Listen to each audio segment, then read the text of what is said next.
नमस्कार साथियों, जय हिंद। अभी बात हम करेंगे कि देश में जितने भी परीक्षाएं हो रही है, कंपटीशन परीक्षा हो चाहे दाखिला हो किसी भी, चाहे इंजीनियरिंग कॉलेज में दाखिला हो चाहे मेडिकल कॉलेज में दाखिला हो, और तमाम ऐसे बिंदु जिस बिंदु की चर्चाएं राज्य सरकार या केंद्र सरकार नहीं करना चाहती है, परंतु ओवरऑल आज चीज़ आप समझेंगे तो यह बात बिल्कुल अब तय होकर मान के चली है कि पैसा है तो नौकरी मिलेगी, पैसा है तो किसी कॉलेज यूनिवर्सिटी में आपको दाखिला मिलेगा, और बाद बाकी जो चीज़ें हैं बिल्कुल सामान्य सी बात हो गई है। अभी 3 दिन पहले जो नीट की परीक्षाएं हुई, यानी मेडिकल कॉलेज में जो प्रवेश की जो प्रतियोगिता परीक्षा होती है, वो जो परीक्षाएं हुई, उस परीक्षा में पेपर लीक हो गया। और पेपर लीक की बातें जो है नेशनल टेस्टिंग एजेंसी जो ये परीक्षा को कंडक्ट कराती है, नीट की परीक्षा NTA, उसने बिल्कुल सिरे से खारिज कर दिया है। एक नोटिफिकेशन निकाला है और उसने कहा है कि नहीं, जो सोशल मीडिया पर या तमाम बिंदुओं पर, चाहे व्हाट्सएप है, चाहे फेसबुक हो, चाहे इंस्टाग्राम हो, या एक्स हो या ट्विटर हो, जहां भी इस तरह की चीज़ें फैलाई जा रही है पेपर लीक के संदर्भ में, उस सब चीज़ें जो है मनगढ़ंत है, उस पर कहीं से भी आप ध्यान नहीं दे सकते हैं। छात्रों अभ्यर्थियों को गुमराह करने जैसा है। तो क्या पटना पुलिस प्रशासन या बिहार सरकार के तमाम एजेंसी जो काम कर रही है, आपको याद होगा कि जब पेपर लीक हुआ तो पेपर लीक के संदर्भ में सारी चीज़ें, जो आरोपियों की गिरफ्तारी हुई, लगभग 11 आरोपियों के बाद पूछताछ की गई, और सारे अभ्यर्थियों की बात यह है, उनके माता पिता भी इसमें शामिल हैं। क्योंकि आपको पता है कि मेडिकल में अगर आपको डोनेशन के तहत अगर आपको प्रवेश लेना है तो कम से कम 1 करोड़ रुपए मिनिमम, हम कह रहे हैं कि आपको 1 करोड़ से क्रॉस भी कर जाएगा या थोड़ा सा कम होगा, लेकिन इतना जरूर है कि मेडिकल कॉलेज में जो भी MBBS के कोर्स होते हैं उसमें सारी चीज़ों पर आपको अपडेट करा दे, तो आने वाले समय में आप इस चीज़ को समझ सकते हैं। 40 लाख, 50 लाख, 30 लाख, 35 लाख देकर वो व्यक्ति को है किसी दूसरे के बदले परीक्षा में बैठने के लिए तैयार हुआ। और आपको हम बता दें कि ये जो मामला है ये BPSC TRE 3 से जुड़ा हुआ, जब एक आरोपी विजेंद्र गुप्ता ने मीडिया के सामने कन्फेस किया कि हम लोगों के पास नीट के जो पेपर हैं, जिसके परीक्षाएं होने वाली है आगामी महीने में, उसके भी पेपर लीक होने के पुख्ता प्रमाण हैं, पुख्ता सबूत हैं, क्योंकि जो सिक्योर प्राइवेट लिमिटेड कंपनी है कोलकाता में, उसी को इसका ठेका दिया गया है। तो ये बात आप समझ लीजिए कि कोई व्यक्ति अगर कह रहा है, वो कौन व्यक्ति जो तीनों फेज की बहाली का मास्टरमाइंड है, 64वीं से 69वीं का पेपर लीक कांड का कोई व्यक्ति कह रहा है कि BPSC उसी प्रिंटिंग प्रेस को ठेका दी जो ब्लैकलिस्टेड कंपनी है।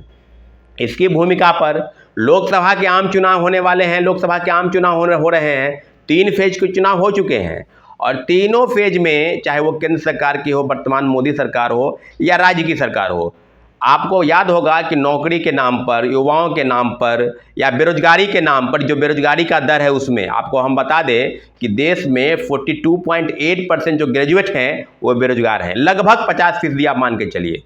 तो आप समझ लीजिए ना भाई कि बेरोजगारी का दर लगभग 8% के को क्रॉस कर चुका है। और हम लोग जो हैं ये सोच के चलते हैं कि पेपर लीक के बिना परीक्षा होगी, ये बिल्कुल आसान, बिल्कुल संभव नहीं है। पेपर लीक हो के रहेगा, चाहे वो कितनी भी एजेंसी हो, चाहे BPSC हो, चाहे BSSC हो जो बिहार की कर्मचारी चयन आयोग है, चाहे जो केंद्रीय जो चयन पर्षद है पुलिस की सिपाही भर्ती, आपको याद होगा इसके पहले 23,500 पदों की वैकेंसी आई थी और उसका भी पेपर लीक हो गया। 6 महीने बीतने वाले हैं, परंतु उसके बारे में अभी तक कोई भी जो बातें हैं कि कब होगी पेपर, कब होगी इसकी परीक्षाएं और कब उसकी नियुक्ति होगी, इसमें कोई चर्चाएं नहीं हो रही है। और जो चेयरमैन है, पूर्व चेयरमैन इसके सिंघल, जो राज्य के DG भी रहे हैं, उनको ऊर्जा विभाग में सिक्योरिटी एडवाइजर बनाया गया है। तो आप समझ लीजिए कि पेपर लीक कांड के जो आरोपी हैं उसको बड़े बड़े पदों पर बैठाना है, और जो आरोपी हैं उनको जेल भेजना है। जेल से वो तुरंत कुछ ही दिन के बाद वापस निकल जाएंगे एंटीसिपेटरी बेल लेके, और उसके बाद वो फिर घूमेंगे, फिर पेपर लीक करेंगे। TRE 3 का जो एक आरोपी है नीतीश कुमार, वो पेपर लीक कांड का आरोपी है शिक्षक बहाली में। वो व्यक्ति को कुछ दिन के बाद जेल से निकला और नीट पेपर, क्योंकि वो पहले से तैयारी है कि हमको नीट का पेपर लीक कराना है। और बिहार ही नहीं, उत्तर प्रदेश और राजस्थान 3 ऐसे राज्य हैं जहां से पेपर लीक के पुख्ता सबूत मिले हैं, और बिहार सरकार के आरोपियों की जो पूछताछ हुई है उसमें बिल्कुल प्रमाणित है कि 1 दिन पहले यानी रात में ही NTA का पेपर लीक हो गया था, क्योंकि उन लोगों के पास जो प्रश्न पत्र मुहैया कराए गए वो हूबहू NTA के पूछे गए प्रश्नों से मैच करते हैं। साथियों, बहुत ही विडंबना है और घोर निराशा है कि आने वाले वर्ष में जो चीज़ें सरकार की तरफ से या केंद्रीय एजेंसी की तरफ से, आपको याद होगा कि अभी झारखंड में एक लीडर के यहाँ, जो राज्य के मंत्री हैं, उनके PA के नौकर के यहाँ 35 करोड़ रुपए नकद मिले हैं। कई राज्यों की पुलिस, सीबीआई, ईडी और कई कई एजेंसी हैं, आईबी से लेकर और सब आईटी से लेकर सब चीज़ें, कि आपको हूबहू चीज़ों पर आपको छापे मारने हैं, लोगों की गिरफ्तारी करनी है, कोर्ट तक मामला ले जाएंगे। बाद में क्या होगा आप भी नहीं जानते हैं, हम भी नहीं जानते हैं, एजेंसी को भी पता नहीं है। लेकिन इतना जरूर है कि देश के तमाम राज्यों की सरकार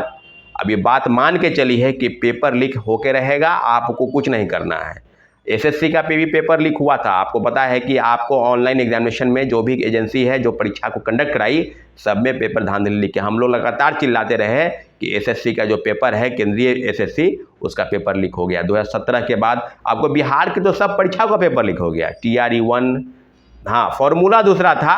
पेपर लीक थे, वो प्रिंटिंग प्रेस में छपने के पहले ही उन लोगों के हाथ में दे दिए गए, क्योंकि मोबाइल तो यूज करना नहीं है, पेपर लीक तो ऐसे होगा नहीं। TRE 1, TRE 2 में हूबहू प्रश्न पत्र मुहैया कराकर लोगों को दूसरे राज्यों में प्रश्न पत्र रटवाकर परीक्षा केंद्र पर लाने का जिम्मा तमाम शिक्षा माफिया, आप सेटर कहिए, सॉल्वर गैंग कह लीजिए, या कुछ भी उसका नाम दे सकते हैं, वो बड़े बड़े कोचिंग इंस्टीट्यूट इसमें शामिल हैं। अब आर्थिक अपराध इकाई बेहतर काम कर रही है, इसमें नो डाउट, लेकिन आपको ये तय करना है, चाहे केंद्र की एजेंसी हो, चाहे केंद्रीय बोर्ड हो, या जितने भी एजेंसी है सबको, कि क्या पेपर लीक होगा या पेपर लीक नहीं होगा, क्योंकि दोनों चीज़ नहीं हो सकता है। पेपर लीक होके परीक्षा हो जाना, आप पास कर जाइए, इसकी गारंटी आप ले रहे हैं। लगभग 30 लाख से 35 लाख लोग, जो लगभग मुझे जो जानकारी है कि ये इस NTA के परीक्षा में पूरे देश में, या हो सके 40 लाख भी हो, इस परीक्षा में बैठ रहे हैं, और उनके भविष्य के साथ जो खिलवाड़ हुआ, कौन लोग जो सॉल्व करते हैं MBBS के प्रश्न पत्र या दाखिले वाले प्रश्न, कौन, वही लोग होते हैं जो किसी न किसी मेडिकल कॉलेज के छात्र होते हैं। एक और नाम डॉक्टर शिव, जो TRE 3 का मास्टरमाइंड सकते हैं, वो बड़े बड़े कोचिंग इंस्टीट्यूट इसमें शामिल हैं। अब आर्थिक अपराध इकाई बेहतर काम कर रही है, इसमें नो डाउट, लेकिन आपको ये तय करना है, चाहे केंद्र की एजेंसी हो, चाहे केंद्रीय बोर्ड हो, या जितने भी एजेंसी है सबको, कि क्या पेपर लीक होगा या पेपर लीक नहीं होगा, क्योंकि दोनों चीज़ नहीं हो सकता है। पेपर लीक होके परीक्षा हो जाना, आप पास कर जाइए, इसकी गारंटी आप ले रहे हैं। लगभग 30 लाख से 35 लाख लोग, जो लगभग मुझे जो जानकारी है कि ये इस NTA के परीक्षा में पूरे देश में, या हो सके 40 लाख भी हो, इस परीक्षा में बैठ रहे हैं, और उनके भविष्य के साथ जो खिलवाड़ हुआ, कौन लोग जो सॉल्व करते हैं MBBS के प्रश्न पत्र या दाखिले वाले प्रश्न, कौन, वही लोग होते हैं जो किसी न किसी मेडिकल कॉलेज के छात्र होते हैं।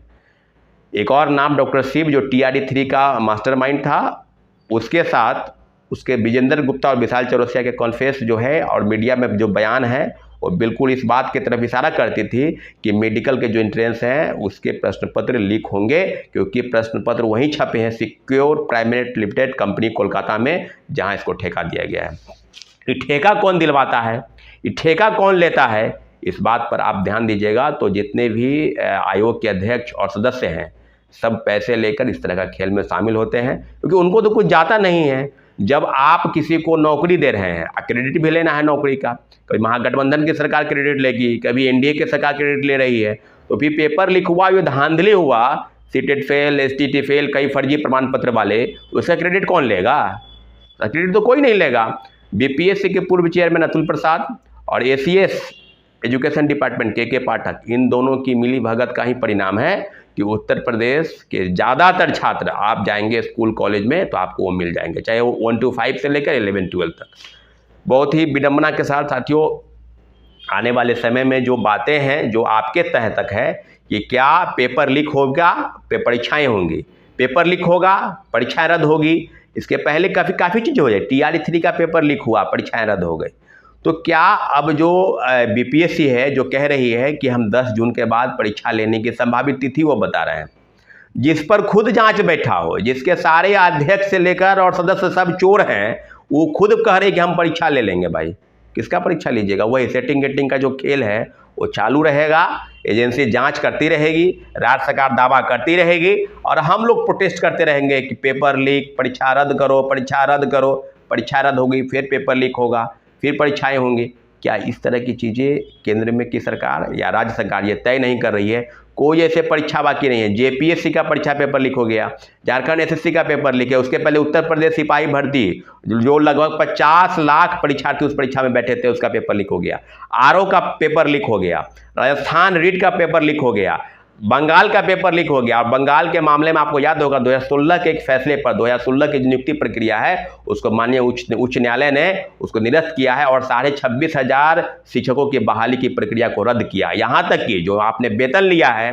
सूद सहित इंटरेस्ट सहित आपको वापस करने हैं। और अभी जो बातें हैं कि उस मामले पर स्टे लगाने की बात है और स्टे लगा है शायद सुप्रीम कोर्ट में माननीय उच्च न्यायालय के इस फैसले के खिलाफ में पश्चिम बंगाल सरकार वहाँ गई है और स्टे लगाई है। तो अब आप समझ लीजिए कि आने वाले वर्ष में पैसे देकर लोगों की बहाली की प्रक्रिया या पैसे देकर स्कूल कॉलेज में दाखिले, यहाँ तक कि ये लोग तो एनसीसी का भी परीक्षाएं जो होती है उसका पेपर लीक करा दे रहे हैं।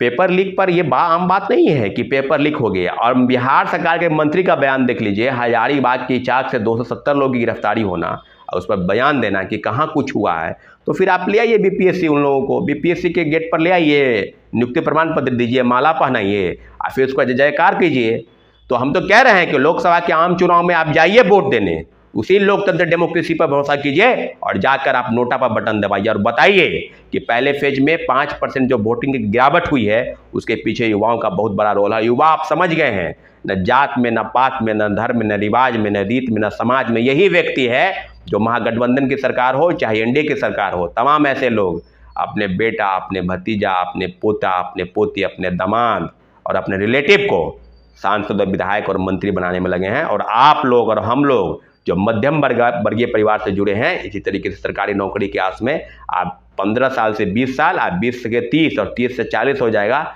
लेकिन आपको नौकरी नहीं मिलेगी। नौकरी किसको मिलेगी? जो पैसा देगा उसको नौकरी मिलेगी, जो नहीं देगा वो परीक्षा की तैयारी करते रहे और राज्य सरकार इस तरह डुगडुगी पीटते रहे कि हमने लोगों को वैकेंसी दी है। हम लोग भाई, जरूरत आपको भी शिक्षकों की है, जरूरत आपको भी एम्प्लॉयज़ की है, तो फिर नौकरी की वैकेंसी क्यों नहीं निकालेंगे आप? लेकिन इस तरह की चीज़ें अगर आप करते जा रहे हैं कि पेपर लीक हो जाएगा और आप कुछ भी नहीं कर पा रहे हैं, तो ये बहुत विडम्बना है। ये राज्य सरकार कहिए या केंद्र सरकार कहिए, दोनों के पास अब कोई रास्ता नहीं बचा है।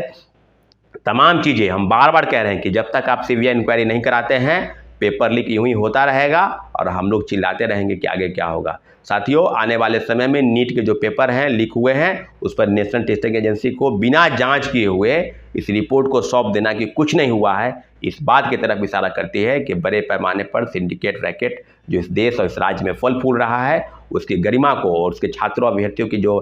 भविष्य है उसके साथ जो खिलवाड़ हो रहा है ये काफ़ी घोर विडम्बना है। और जब ऐसे लोग जो पैसा देकर 40 लाख 30 लाख देकर दाखिला ले लेंगे तो वो बेहतर न शिक्षक बन पाएंगे, न डॉक्टर बन पाएंगे, न इंजीनियर बन पाएंगे और इस तरह से इस देश का जो भविष्य है वो बिल्कुल गर्त में चला जाएगा। इसलिए आने वाले समय में केंद्र सरकार को तय करना है कि बिना पेपर लीक किए हुए परीक्षा कंडक्ट कराना उनके लिए एक चुनौती है। आप चुनाव करा रहे हैं, एक एक वोटों को, एक एक ईवीएम मशीन को स्ट्रांग रूम तक पहुंचाने का जिम्मा जो है वो डीएम से लेकर तमाम प्रशासन को होता है। तो क्या आपकी परीक्षा कंडक्ट कराते हैं तो क्या पेपर लीक हो जाएगी इसका आप गारंटी नहीं लेते हैं? तो निश्चित रूप से बिहार के सारी परीक्षाओं में पेपर लीक हो गया है और देश की हर राज्य की सरकार जो है वो फेलियर हो चुकी है किसी भी परीक्षा को सही ढंग से कराने के लिए। इसलिए साथियों, बिल्कुल सजग होना है। नीट पेपर लीक पर हम बहुत जल्द इस पर एक कार्रवाई की मांग करते हैं केंद्र सरकार से और राज्य सरकार से कि बिहार सरकार के तमाम एजेंसी या पुलिस प्रशासन ने बिल्कुल सबूत दिए हैं कि पेपर लीक एक रात पहले ही हो चुका था। और शास्त्री नगर थाना में तो यहाँ तक पेपर जो प्रिंटिंग जो छपा क्वेश्चन पेपर उसको जलाया भी गया, मीडिया के पहुँचने के बाद उसको वहाँ से हटाया गया, उसको चुन रहा था लोग। तो आप समझ लीजिए कि किस तरह की चीज़ें हो रही है। इसलिए बहुत ही घोर विडंबना निराशा के साथ ये पेपर लीक बिना हुए परीक्षा कंडक्ट कराना बहुत जरूरी है।